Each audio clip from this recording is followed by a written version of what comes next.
میں بھی اور خاموشی کے ساتھ فیلڈ مارشل ہم کئی ممالک میں گئے اور ان سے کہا کہ IMF کا پروگرام ہے، یہ ہمارا ایکسٹرنل گیپ ہے، آپ اتنے بلین ڈالرز دے دیں، آپ اتنے بلین ڈالرز دے دیں۔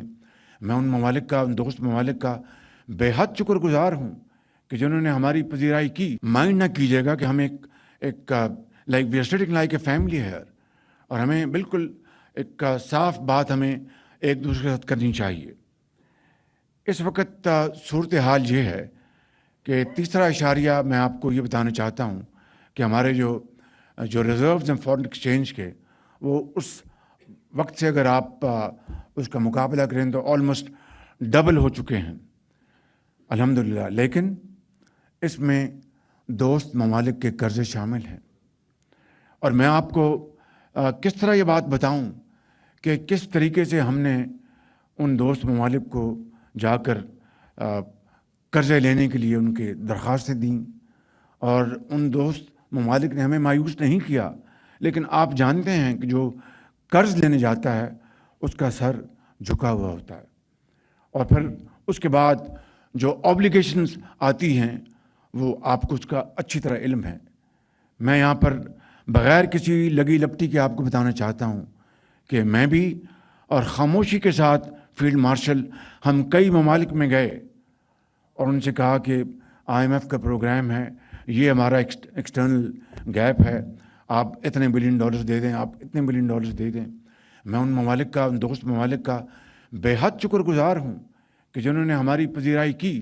لیکن آپ جانتے ہیں کہ جب کوئی کسی سے مانگنے جاتا ہے تو اپنی عزت نفس کے اوپر وہ اس کی قیمت اس کو چکانی پڑتی ہے، کمپرومائز کرنا پڑتا ہے، اور پھر بعد میں کوئی ایسا کہیں سے خواہش آ جائے تو اس خواہش کو وہ کتنی بھی وہ اس کو امپلیمنٹ کرنے کا کوئی جواز نہ ہو، آپ اس کا بوجھ لیتے ہیں۔ تو میں سمجھتا ہوں کہ یہ وہ حالات ہیں جن سے ہم گزرے۔ پھر ان ممالک میں جنہوں نے ہماری مدد کی، چین ان میں سر فہرست ہے کہ انہوں نے ہمارے اربوں ڈالر انہوں نے رول اوور کیے۔ میں کسی مزید تفصیل میں نہیں جانا چاہتا، لیکن حقیقت بتاتا ہوں کہ مشکل ترین گھڑیوں میں، چیلنجز میں چائنا نے ہماری مدد کی ان حوالوں سے، سعودی عرب نے ہماری دل کھول کی مدد کی، UAE نے ہماری مدد کی، قطر، یہ وہ ممالک ہیں جنہوں نے پاکستان کا پورا ساتھ دیا، اور اس طرح یہ پروگرام سٹچ ہوا، اور اس طرح ہم الحمدللہ آج آگے بڑھے۔ لیکن سٹیبل ہماری اکانومی ہو چکی، but this is not enough. جو تلخ حقائق وہ میں آپ کے سامنے پیش کرنا چاہتا ہوں۔ آج آپ کی پاورٹی جو ہے وہ بڑھ گئی، آپ کی ان امپلائمنٹ وہ بڑھ گئی، اور آپ کی ایکسپورٹس میں جتنا خاطر خواہ اضافہ ہونا چاہیے تھا وہ نہ ہوا، اور جس میں جائز آپ کے مشکلات آپ کو سامنا کرنا پڑ رہا ہے، میں اس کو بالکل تسلیم کرتا ہوں۔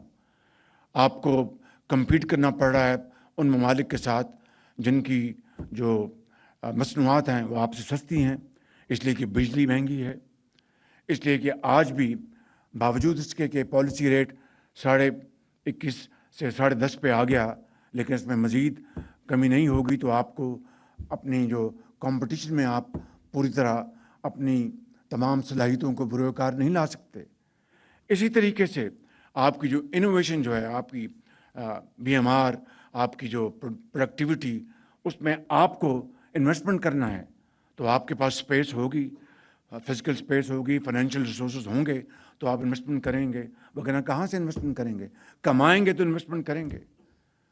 میں ماضی کی تاریخ پر نہیں جانا چاہتا کہ جب بہت کمایا ہم نے، لیکن یہ حقیقت ہے اور تلخ حقیقت ہے کہ ہم نے R&D میں کوئی خاطر خواہ اس میں اضافہ نہیں کیا، ہم نے انوویشن میں کوئی خاطر خواہ اضافہ نہیں کیا، چاہے وہ ایگریکلچر ہے، چاہے وہ انڈسٹری ہے، چاہے وہ کچھ اور ہے، چاہے وہ ایکسپورٹس ہیں۔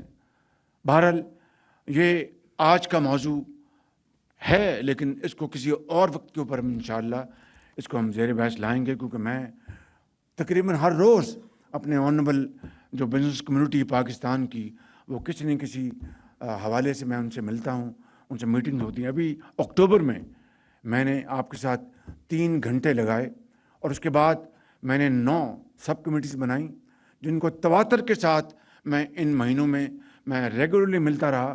اور آپ کی جو شاندار تجاویز تھیں اور ان committees probably for the first time in پاکستان's ہسٹری میں نے ان کمیٹیز کے جو چیئرز تھے میں نے پرائیویٹ سیکٹر سے چنے. میں جانتا ہوں کہ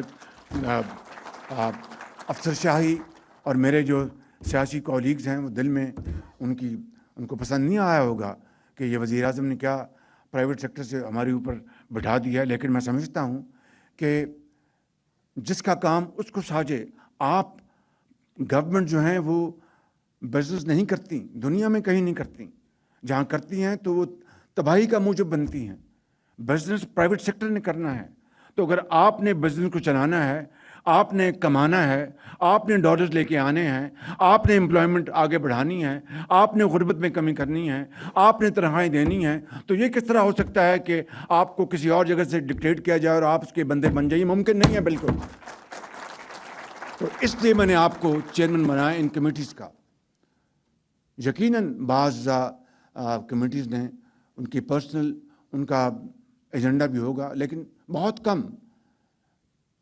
اوور ویلمنگلی آپ نے پاکستان کے بہترین مفاد میں وہ تجاویز دیں.